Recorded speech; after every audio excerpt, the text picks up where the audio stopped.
you for the excess of NVM and your own success as well. Absolutely an incredible formula to work from.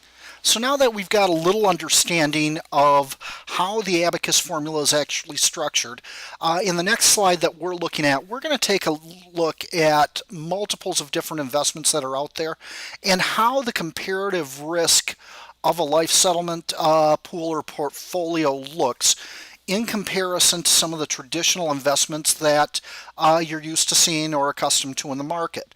Again, as I said earlier, there's a lot of misconceptions about life settlements within the market, and if things are done properly, we deal with a relatively low risk in that settlement in itself. So let's take a look at how this goes. As with every single investment that's out there, there are low risks of and high risks that go along with those investments. In this diagram, what you're seeing is the relative risk continuum that goes from very low risks all the way up to very high risks. And on the end side of it is alternative investment strategies, hedge fund, managed funds. Items along those lines are typically deemed to be in a high risk category versus the low risk category or the stable value strategies. Interestingly enough, with all of the negative press per se that there's been in life settlements, and there has been for various reasons, the reality is that if somebody creates a stabilized pool of life settlements correctly, it falls into a green zone as far as risk strategy or stable value strategies. It's very close in its risk tolerance level to treasuries, guaranteed income contracts, money markets, versus being on the high-end risk strategies of hedge funds, Russell's 2000s, S&P 500, alternative strategies that go along with that. And the reason for this is that there is a set of due diligence that is performed by anybody who truly understands the life settlements arena. You eliminate risk by preparing due diligence and fully understanding what it is you're working with and how to structure it into an investment correctly. These are the items that put a life settlement pool, such as what we're talking about as the hedging mechanism for NVM. Now here's the question I have for you. There's no treasuries out there, there are no guaranteed income contracts, money markets out there that have the upside potential as what the abacus formula has and has designed for the National Veterans Museum. This is what, again, makes National Veterans Museum an extremely rare and unique opportunity. It's the opportunity for you to be involved in something that you believe in wholeheartedly, at the same time being able to deploy your capital, which does need to be invested, in a place where you have a minimized risk, absolute control, and 100% return over what your initial principal was just in the design and the structure of abacus. This is what makes your involvement in the National Veterans Museum such an extraordinary rate of return on something that you believe in if you're looking at this video. This is what Synergistic Group has done to design an accurate formula for you as an investor that enhances the integrity of National Veterans Museum. This is incredible stuff.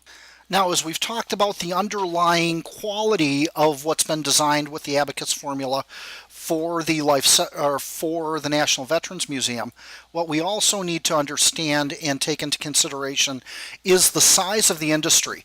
In 1990, the life settlements industry was only 50 million.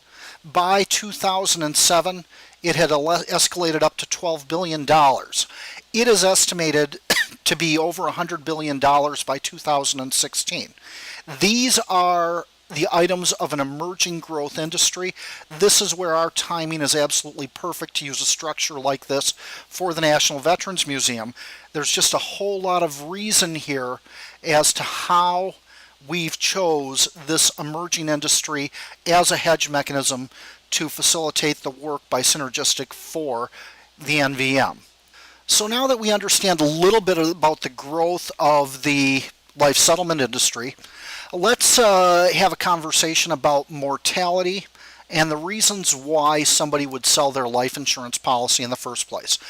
The life insurance industry is not a fan of the life settlement industry.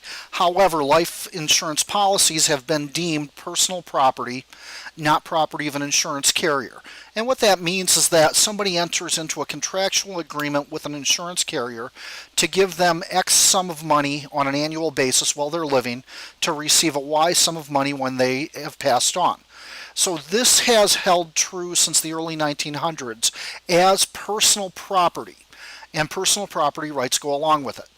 The reasons that people would sell a policy into the market when they're a senior there's basically three primaries. Their estate planning strategies have changed.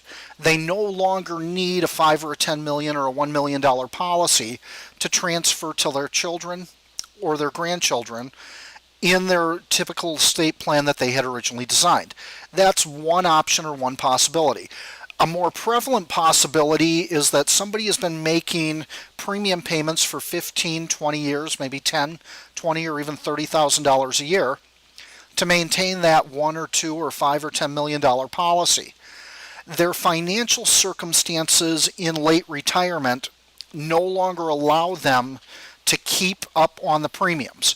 If they allow that premium to lapse, that policy lapses and the policy's gone. Now they're in a situation where they've paid all that money for the last 15 or 20 years, and they derive no benefit from it while living or after they've passed on. So the life settlement industry has opened up the option for them to be able to get cash today for the policy while they're living, make the policy transfer, and to be able to create for them a circumstance which is a financial gain. That is the most prevalent reason for the life settlements industry in an ethical profession. Now that you've got an understanding of how the abacus formula works in relation to the National Veterans Museum, why somebody would sell a policy, let's talk for a minute about due diligence and policy criteria. Extremely important in the structure. The very first thing that we're going to look for is that policies have been owned by the individual who's selling them as a beneficial right. Those policies we're going to be looking for have a life expectancy of 1 to 10 years, roughly 7 years on the average, and the average age of the individual who the policy is on is between 77 and 80 years old.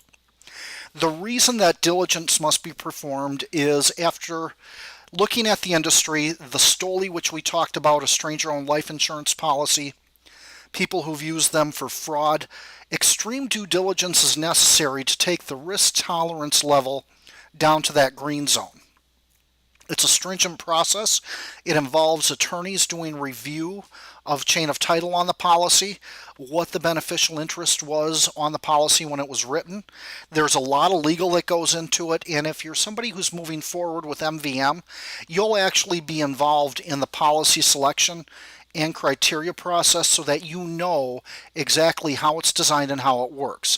So that's a little bit about policy criteria. We'll spend a lot more time as we move forward with MVM and make sure that all of your questions are answered and that whatever policies are chose for your SPV, that they're suitable, viable, and will have a financial benefit at mortality. So this brief overview gave you a little bit of an idea about what abacus formula is designed for with the National Veterans Museum. The high points or the highlights of it are that we are going to create a special purpose vehicle with bankruptcy remote security. We're going to utilize a portion of your overall investment funds to put 200% collateral in senior life settlements into your SPV, which is going to create you 100% total return. We're going to work forward to have full transparency, full due diligence against fraud, and making sure that the appropriate policies are put into the SPV. And these are all the items that Synergistic has developed for National Veterans Museum. So going forward, for any questions that you may have, if you'd like more information or you'd like to have a one-on-one conversation, please contact Joe Cantafio with the National Veterans Museum. His information is right here on the screen for you. And I thank you very much for watching the PowerPoint presentation and look forward to being able to be of assistance to you at some time in the future. Thank you so much and have a great day.